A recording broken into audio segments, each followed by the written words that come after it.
In the last few years, there's been growing concern about how reading habits are changing among children, both in school and at home.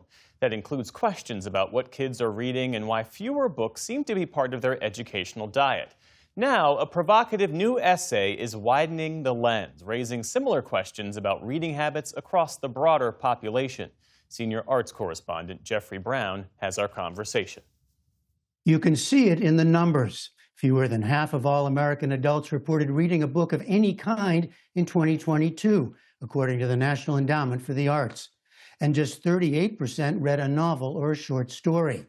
A separate survey found the proportion of Americans who read for pleasure on a given day fell from 28% 2 decades ago to 16% in 2023. In some ways, it's a continuing trend, but a provocative new cover story in The Atlantic puts it far more dramatically. The age of reading is over. It's by Rose Horowitch, a staff writer at The Atlantic, who joins me now. And thanks so much for being with us here. Now, it's a big statement that you're making, so why don't we parse it a little bit? What do you mean, first of all, by the age of reading? Yes. So what I meant by the age of reading was that this is bigger than what the statistics are showing us. That what is really going away is a time when reading was a major way that people transmitted, culture, information, news, and really derived meaning from text. And, my piece is arguing that that's ending and that we're entering what I call a post-literate age. And as you remind us at the beginning of this essay, this age of reading, which many of us have been so immersed in for so long, it actually doesn't have that long a history. Yes. Well, so, I think we think of reading as kind of something that's innate or inevitable, but actually it's quite historically contingent. Reading first emerged 6,000 years ago, and it was only relatively recently that, large numbers of people could read and that people spent a lot of time pleasure reading. So this is something that is kind of new. And when this age started, it really transformed society and the way people thought and the way politics and culture worked. And as it's going away now, I think we're seeing changes of the same magnitude in our society. Now, you refer to what we're entering as a post-literate age. And there's been plenty of discussion, of course, about social media, short videos on TikTok and elsewhere. And you're arguing that we are reading differently already. So what do you mean by a post-literate age? If we look at the statistics, people still know how to read. The literacy rate is actually historically very high. And, in many ways, we're probably reading more words than ever. If you think about the number of emails and text messages and social media posts you're reading, we're inundated with words and we're surrounded with them.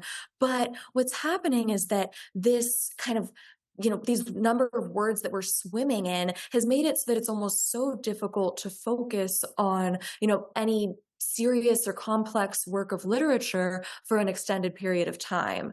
And so it's not a crisis of literacy, it's that we are entering a post-literate age.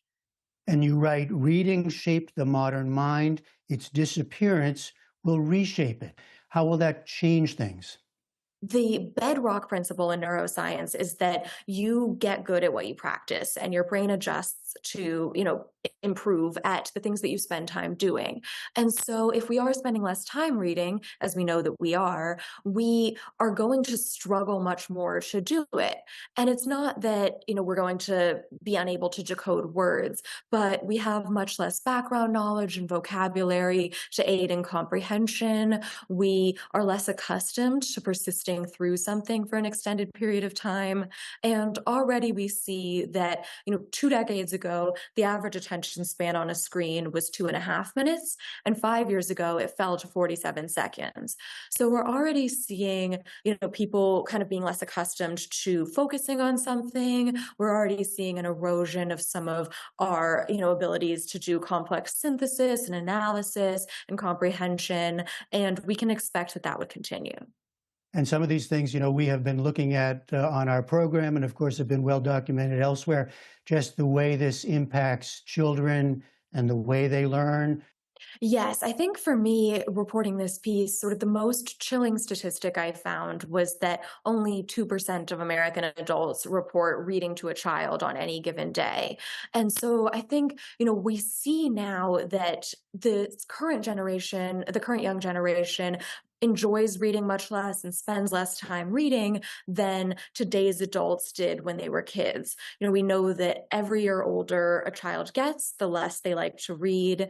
In focus groups, high school students described reading for pleasure as an alien practice. And something else that we know is that schools are assigning fewer and fewer books and throughout middle and high school. In a survey last year, teachers in middle and high school reported assigning between 0 and 4 books a year, and 80% of elementary school teachers in a separate survey said that students receive a digital device by the time they enter kindergarten. So we're seeing that schools are really changing where they're assigning far fewer books. And so I think that we can expect that this trend that we're seeing will only accelerate in the years to come. So one thing you write about in the piece is the way that the changes in thinking, the changes in reading impacts who has influence in our culture. It's gone away from some of the traditional, perhaps, sources as writers to influencers and others. Tell us a little bit about that. In a recent poll, 30% or 60% of Gen Z said that they would be an influencer if they could. And so I think it's a very different way of culture being passed, of power, being in society. We know that cultural and economic power tends to flow to people who are skilled at using the dominant communications media of the age. And right now, that is short form video, and it's not text. I can't resist at the end of our conversation here pointing out that this death of writing warning comes in a very long and fairly complex essay form. Yes. So I write in the piece about my own experience reading and growing up in a family of readers and having books passed down to me from my parents and my older siblings.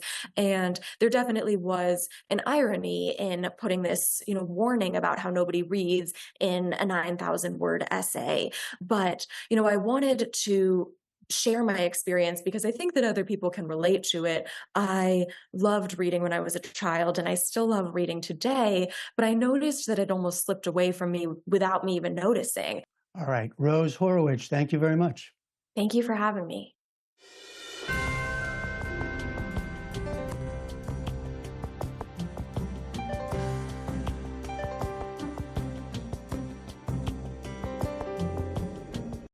Support journalism you trust. Support PBS News. Donate now, or even better, start a monthly contribution today.